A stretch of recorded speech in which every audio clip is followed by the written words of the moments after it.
Hello, you lovely people. Allow me to introduce you to the 10 books that I read in the month of January. I'm going to be taking you through all of these books, what I thought of them, general thoughts and reviews. I'm also going to be briefly discussing one book I DNF'd this month, and that is because I typically don't DNF books. I just realized I don't have any of my rings on, so we're going to put them on. Also, I got a haircut yesterday, and I'm really liking it. I don't know, I think it's so cute. The reason I don't typically talk about books I didn't finish because I don't like to strictly DNF something. However, I did with this book. Actually, I'll just talk about it first. The book was Beautiful Well Where Are You by Sally Rooney. I have read two other of Sally Rooney's work. So I've read Normal People and Conversations with Friends. And I enjoyed both of them. I liked Normal People more, as most people do. Beautiful World Where Are You felt so over stylized to me. I think Sally Rooney's too close to the sun, honestly. It felt so over stylized. I just could not get into it at all. And I found that even sometimes when I was getting drawn into the characters, I think I got 80 pages in. So that's pretty good. I gave it a fair whack. I was getting, a little bit more interested in the characters. I just did not like them at all. And not in the way that you typically dislike Sally Rooney's characters, but in a way that just made me not want to read the book at all. I typically don't talk about my negative reviews or books that I didn't finish, just because I don't really feel like there's much point in doing that. If you're watching this video, you maybe want to have my opinion on it, so I did think I would just share that. But yeah, I just really didn't like it. But that's okay. It's just not for everyone. I'm sure there will be people out there who really enjoyed it and it could be their favorite book. Which I love that for them. So getting onto the books that I finished and really liked, I started a bunch of books this month that I didn't finish, but not because I have DNF'd them, just because I haven't finished them yet. But these are the ones I did finish and I really loved. So we're going to go through them from the order that I pick. And the first one we're going to speak about is Happy Place by Emily Henry. Thank you very much to Penguin Random House Australia for sending this to me. I could not be more thankful. If you don't these are all my copies of my other Emily Henry books. Those are just Beach Read. I have, 11 copies of Beach Read, and I think I have 3 copies of Book Lovers and 3 copies of You and Me on Vacation, or People We Meet on Vacation. I currently have 1 copy of Happy Place, but I'm sure that'll change. I can't go into too much detail about this book because it isn't out yet and I don't want to spoil it for anyone, but I did really enjoy it. A lot of people I've seen, especially on TikTok, have said that this is their new favorite Sally Rooney, and a lot of people have really disliked it. So I feel like it's going to be very divisive, but I love that. I do really like the direction she took this book in. I think it has a little bit of difference from her other ones because I do think she was getting close to repeating herself a little bit because her books are very similar. But I think what this one brought to the table was a much more emotional side. All of her books are rather emotional, especially Beach Read. But even Book Lovers was it made me cry. Whereas this one, the entire book is emotional. There's not that many happy moments, even though it's called Happy Place. But as I said, I really liked that. I don't mind a sad book. And I did read this in one day and I felt all the feelings. Harriet and Wynne, oh my God, I hold them so close to my heart. Also, the side characters in this book are absolutely phenomenal. And the characters in this book, there were so many characters, just don't mind my dog. There were so many characters in this book and they were all so enjoyable and so fun. And I loved them so much and I loved this book and I'm really excited for people to read it. Although, yeah, as I said, a lot of people don't like it. So also, let's just take a moment to humble brag that I have a signed nameplate that I have yet to stick in the book, that does say my name. It's no worries, it's fine. Emily Henry wrote my name in a book, but it's fine. Whatever, no big deal. The next book on the top of my pile is Better Than Fiction by Alexa Martin. I was in New York. I don't know if I mentioned that already, but I went to New York for 11 days with some of my friends. And I was in a Barnes & Noble one day and I saw this and I was like, yeah, okay, bookshop romance, you got me. I haven't read that many romance books in the past couple months, but this one was really cute. I read it on the plane, on a 5-hour plane journey. I read the entire thing, except I did have to read it at like this at one point because there was people around me and I didn't want them to be necessarily subjected to the stuff that was happening on the pages. Overall, I really liked it. I would give it, I don't typically give star ratings, but I know other people find it helpful. So, I mean, I guess I'd give it like a 4 out of 5. It was like a stock standard romance novel, easily digestible, really enjoyed it, very cute. The love interest was really cute. I think they moved in a really weird way. Their relationship moved in a really weird way, but I didn't dislike it. I just found it kind of odd, but that might just be me. And you know what? That you might not think that. So you should give it a go. But yeah, basically bookshop owner, ex famous author. So like, and as a person who works in a bookstore, I'm like obsessed with that. So anyway, yeah, I really enjoyed it and it was really good. I don't know if I'd read it again though, but because I don't think it would give me the same experience in terms of like a reading experience, because it was just like a cute little digestible romance. Although probably in like a year, I'll forget everything that happened in it and then I can read it again. Next up, we have Real Life by Brandon Taylor. This book was so sad. This book follows Wallace as he is in his first year of grad school. And basically his father's just died and he is kind of dealing with the fact that no one knows his father's died, but also he didn't really like his father. And so he's kind of grieving, but he's not really grieving. And it's all just like bubbling up inside of him. A lot of other stuff is going on. He's black, he's queer. There's people constantly being like casually racist and outwardly racist to him, casually homophobic and outwardly homophobic. It's just a lot. Like, I feel like this is like one of those books that the sad people are going to love, the sad girlies. I haven't really heard much about it. It is an academia novel. It's set on campus, but it's not like a dark academia and it's definitely not a light academia. It's more just like the struggles of academia, I would say. I really, really enjoyed it. Actually, when I was reading it, I was like, you know who I think would really like this is Jack Edwards, just based on his recommendation. So if you like books that if you tend to like the books that Jack Edwards recommends, I would definitely recommend this. It was very heart-wrenching. It actually also gave me like a lot of secondhand anxiety because a lot of stuff happens to Wallace where he can't really do anything about it because there's layers of like racism and homophobia and all that kind of terrible stuff. And yeah, so it gave me a lot of secondhand anxiety because I was like, oh, I'm really worried now. But it was like really, really good. Or not secondhand, I don't know. It just was really well written and it provoked a lot of emotions in me. And yeah, I'd really, really highly recommend it if that sounds like something you like. The prose is also like so poetic. And I really enjoyed it. So yeah.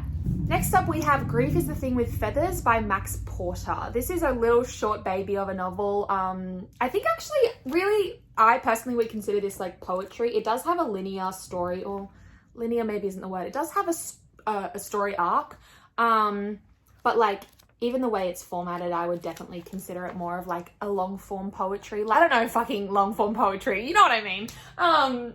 So yeah, I mean, I liked it. I consumed it like literally within like an hour and a half, I think, because it's about 100 pages. I just felt that the metaphors were a little heavy-handed. The grief, the thing with feathers in question is literally a crow, like it's a bird, and it represents the grief that this dad is feeling, and how it kind of like has overtaken his life with his sons after his wife and their mother has died.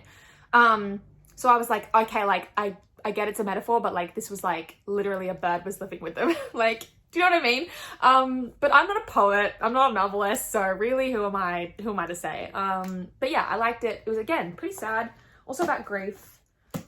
Not too many happy ones so far. Oh, speaking of, next I read Love is a Mixtape by Rob Sheffield. This is really depressing read. I don't know what was in the water in January to make me read some depressing books. I actually have another one coming up that's really depressing as well. Anyway, Love's a Mixtape is about Rob Sheffield.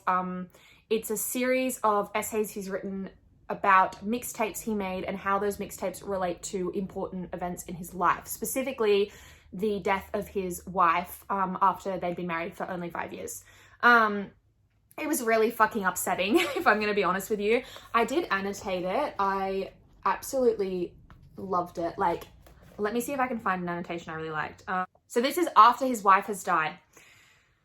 What can I say? Renee was healthy. She was young. She didn't do drugs, not even pot. She took zinc and used all cotton tampons. She walked the dog. She recycled glass. She wrote thank you notes and slowed down for yellow lights. She was planning to live a long time and still she died just because her blood stopped working. It's like, ow, blah, you know, like, and the whole book is like that. Really upsetting and sad, and yeah, I really liked it. I did read this because Harry Styles recommended it, and so thank you to my Lord and Savior Harry for recommending it, because I really enjoyed it. And I would definitely recommend it if you're really into music, especially like 90s music, and the kind of way that music affects people and relates to their life. I would definitely recommend this. It really like pulled at my heartstrings. Yeah, it was fucking sad. Sorry, man, I'm just talking all these depressing books. Next up, speaking of depressing, we have Crime and Punishment by Dostoevsky. I have mixed feelings on this book. I like to think of myself as a person who enjoys classics generally. However, I didn't love the reading experience of this book. I think overall, obviously, there's a reason it's a classic. There's a reason it's so like revered. But I just don't know if I loved it. But I do see why people like it. I do see the meaning it was trying to draw. So basically it follows our main character, Razumikov, as he decides to and then does commit a murder, and then the after effects of the murder on not only the community around him, the people who have died, the family of the people who have died, but him and his like, guilt and like the way that the murder has changed him as a person. I don't know if I loved it, but I don't know if I hated it. I didn't hate it. I definitely hated while I was reading it because I was like, oh my God, dude, you're so annoying. But in a way that like a book character is supposed to be, if that makes sense. I don't know. Maybe I should just be honest with you guys. I didn't love it, but I didn't hate it. And I don't think I'd read it again, but I'm not going to rule out Dostoevsky altogether. I have had my issues with Tolstoy and I will not be re-interacting with him, but Dostoevsky, I would give him another go. Maybe I should read Notes from Underground, something a bit shorter. So yeah, so not bad. Then I read Everyone in This Room Will Someday Be Dead. This was a fucking depressing book, far out. This book follows our main character Gilda as she kind of inadvertently, accidentally gets a job at a church following a car accident that she has. Even though she's like a queer woman in a committed lesbian relationship and doesn't believe in God and like a bunch of other stuff. I would say how I would describe this book is like a Fleabag-esque, like post-Fleabag world where we write women who are like unhinged and emotional and just like fucking up life, but you kind of like eat it up and you love it. Specifically in the female experience. I just like really enjoyed it. I digested it really easily. But I will say, I know some people don't like this, it is formatted in a kind of funky way. Like there's a lot of really short paragraphs, which isn't bad, but some people don't like that. Yeah, it was really upsetting, quite depressing. And basically it's all about like, she's kind of finding out that life has no meaning. She like accidentally, like inadvertently starts pretending to be a dead woman. And emailing this dead woman's like friends, pretending that the woman is still alive. And it's just like, how do you get yourself into these situations? But also like, I relate. So yeah, I enjoyed it. I think it's like, I actually think I would compare it to like a Dolly Alderton novel, but like way more unhinged and gay. So yeah. Then I read The Big Mother, The Starless Sea by Erin Morgenstern. I've been meaning to read this since last January. I bought this book in February of 2022 because I was going to read it immediately and then I just never did. I really liked it. I don't know if I loved the ending. I feel like the ending made sense, but I do think I didn't like it. But that's just like me being pedantic. I think it was really beautiful. Basically this book follows Zachary as he finds a secret door into this kind of secret society, underground world thing, which is magic. It's kind of hard to explain. And chaos ensues. I do think this is a book that you're better off going completely blind into. Basically just know it's like a fantasy mixed in with like librarian academia vibes. It was really good. I really liked it. It was really confusing, but in like a good way. I definitely think I should reread it at one point in time when I have a bit of free time to maybe go through and annotate it. Because everyone I've spoken to said it definitely benefits from a reread. You realize so much stuff, like with the foreshadowing and everything. that happens earlier on in the book that kind of shows you how it's going to end. And I like that in a book typically, but I also, it was a lot. Like, it just took a lot for me to like digest it, you know? But I did really like it. And I think it's a better, as I said, I think you're better off going into it completely blind, as I did. And just kind of going on this like wild adventure with the book. Hellbent by Leigh Bardugo. This is my signed Barnes & Noble exclusive edition. I'll just show you the signature, because when I was in New York, Leigh Bardugo was there doing her tour for this book, and so I got to get a copy, and I also got her to sign my copy of Six of Crows that says my name in it now, which is amazing. I love Leigh Bardugo, and Ninth House is one of my favorite books, so this was a highly, highly anticipated release for me. And let me just tell you, it did not disappoint. I think craft-wise, this is a better book than Ninth House, but I think I still love Ninth House more because I hold Ninth House so close to my heart. I think it was perfect. Honestly, like the perfect follow-up to Ninth House. Not a perfect book, but a perfect follow-up to Ninth House. And typically the second book in a 3-book series tends to lack a little bit and can be a bit of a slog. I don't think this book was like that. There were a couple plot things where I wasn't so sure about, but overall really good. And yes, I will address the elephant in the room. A lot of people on TikTok don't like this book because someone's glow stick like genitalia is mentioned once or twice, and it is compared to a glow stick. I didn't just say that. That's the word she uses. You know, maybe sometimes we can leave things out, but personally I really liked it. And yeah, what else can I say? I really liked it. And I'm really excited for the third one, but the third one's not going to come out for bloody young. So I think it's like 3 years. Last but not least, we have The Stolen Heir by Holly Black. Wow, I've been talking for so long. The Stolen Heir by Holly Black. This was the spin-off to defeat all spin-offs, in my personal opinion, especially in YA fantasy. I really enjoyed this. I fucking hated it for the first 100 pages, if I'm going to be honest with you. But I ended up really loving it and really enjoying it and really connecting with Surin's story. Surin, basically this is a sort of sequel, but I would say a spin-off set 10 years after the events of the last book in the Folk of the Air series, which is The Queen of Nothing. So it's 10 years after that, about 10. And it follows our main character, Surin, who is in the Folk of the Air, but she's like a minor character. As she's been living in the woods for the last 10 years, and Oak, who is Jude from the Folk of the Air's younger brother, who is Faye, who's like the Prince of Elfame, comes to find her and recruit her for a mission, a quest, if you will. I really do love Holly Black's writing. I feel like the writing especially really immerses you in the world so easily and so thoroughly. However, I just don't love, and I've said this before, maybe not on YouTube, but I've definitely said it before about the corporates on TikTok. I don't love how she just randomly throws like human stuff in, because it'll be the most poetic, beautiful, gorgeous, immersive fairy lore, and then all of a sudden she'll be talking about ramen noodles or something. And like, I get that it's like in conjunction, it's bordering the human world, so you know we encounter human things, but it just took me out of it. I gotta be honest. I really liked it though, so it didn't take me out of it that much. Oak has hooves, and Holly Black wants us to know. She reminds us of his hooves every fucking 2 lines. Personally, I would like to forget that he's literally Mr. Tumnus, but she doesn't want us to forget that. Anyway, yeah. If I had to pick a favorite, I'm going to stick with my main girl, Emily Henry. But if I didn't read Happy Place this month, I think, where is it? I think Real Life would have taken the cake. This is a really poor way to do this. Oh well. I think Real Life would have taken the cake because it was so beautiful and so fantastic. But unfortunately, I've got to stick with my main girl, Emily, because she just, in my personal opinion, never misses.